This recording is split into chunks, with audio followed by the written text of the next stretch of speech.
Silence! Stop talking! My carapace! Hope I didn't hurt audio. You are more puny than I expected. I could say the same about you. What is the easiest or hardest part about voicing your character? Okay, I think the easiest part is kind of just being myself because I feel like I can share a lot of traits with Elio.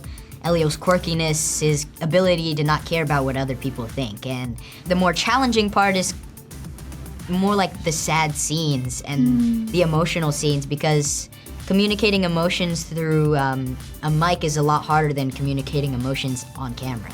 I have to give a shout out to our casting department because they're amazing, especially for kids, you know, as they listen to millions of voices. But we heard Yonas really early on, and as soon as he got a little older, we brought him in, and I think his performance speaks for itself, but he's amazing, he's funny, he's energetic. You know, when you voice a character, there's just it brings out a different form of acting that sometimes can feel a little too picturesque, you know?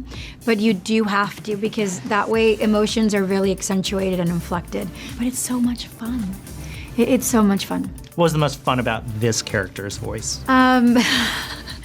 Just how much I can relate to her.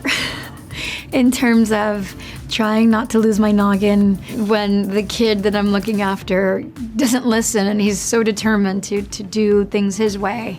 Those are such relatable themes, you know, when you're a parent. Which one of these is you? I don't know, but I think that one is you.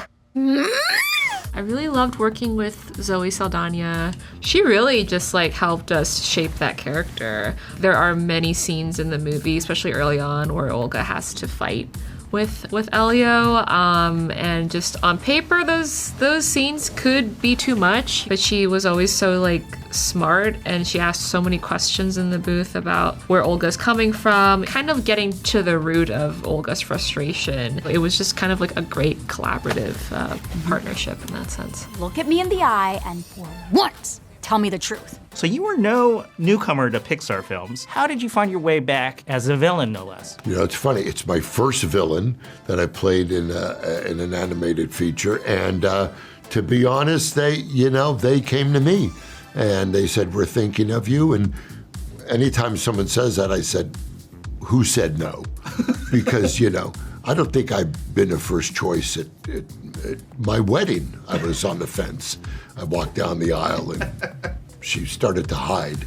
But they came to me with this character and they went, "What do you think of this four-eyed giant?" And I said, "Well, he's got an underbite." I just started talking voices and they're so collaborative. And one thing led to the next and here we are. Brad is a really sweet, kind person, and Lord Grigon did not start off that way and was just cold and mean and just a big brute.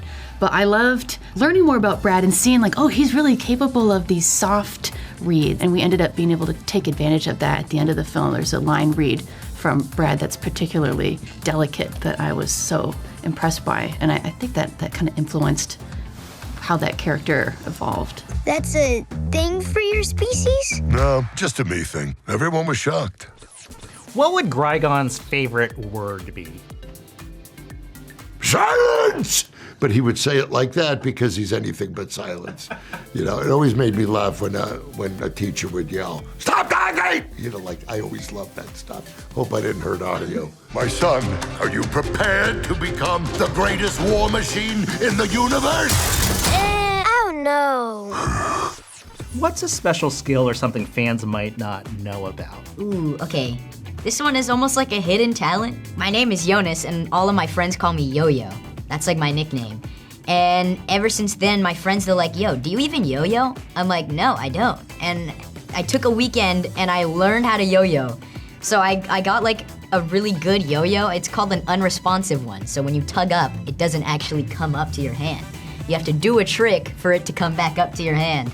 Oh, wow. And I've been yo-yoing. I did it for a few months, and I got actually kind of good at it. I learned a bunch of tricks. I think that's my hidden talent that maybe people won't know You about. have to showcase it. I don't have one. I would.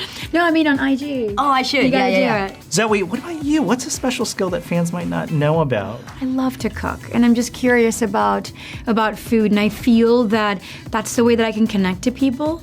you know, by how, where they come from and what spices and dishes were meaningful to them. And I feel like if I eat it with them, I'm able to sort of like, I don't know, like just eat a little bit about their culture, understand who they are, gain some insight. So I like that. I don't know if it's a hidden talent. That's an amazing talent, though. What is it? What dish is your superpower? What dish today, lately? I am really into stews. So reconnecting with my roots and trying to do all the soups that I grew up sort of eating. I'm into that right now. You might not believe me right now, but this will be good for you.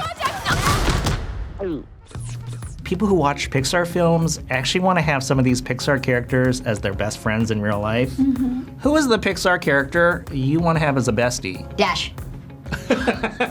You do? Why Dash? Well, one, because he has super speed, and I could take advantage of that. Like, I could be like, yo, bro, can you take me there? He'd be like, yeah, sure. He's also a kid like me, and he seems just like a cool kid, and I think he would be a fun person to hang out with. That's awesome. I love that.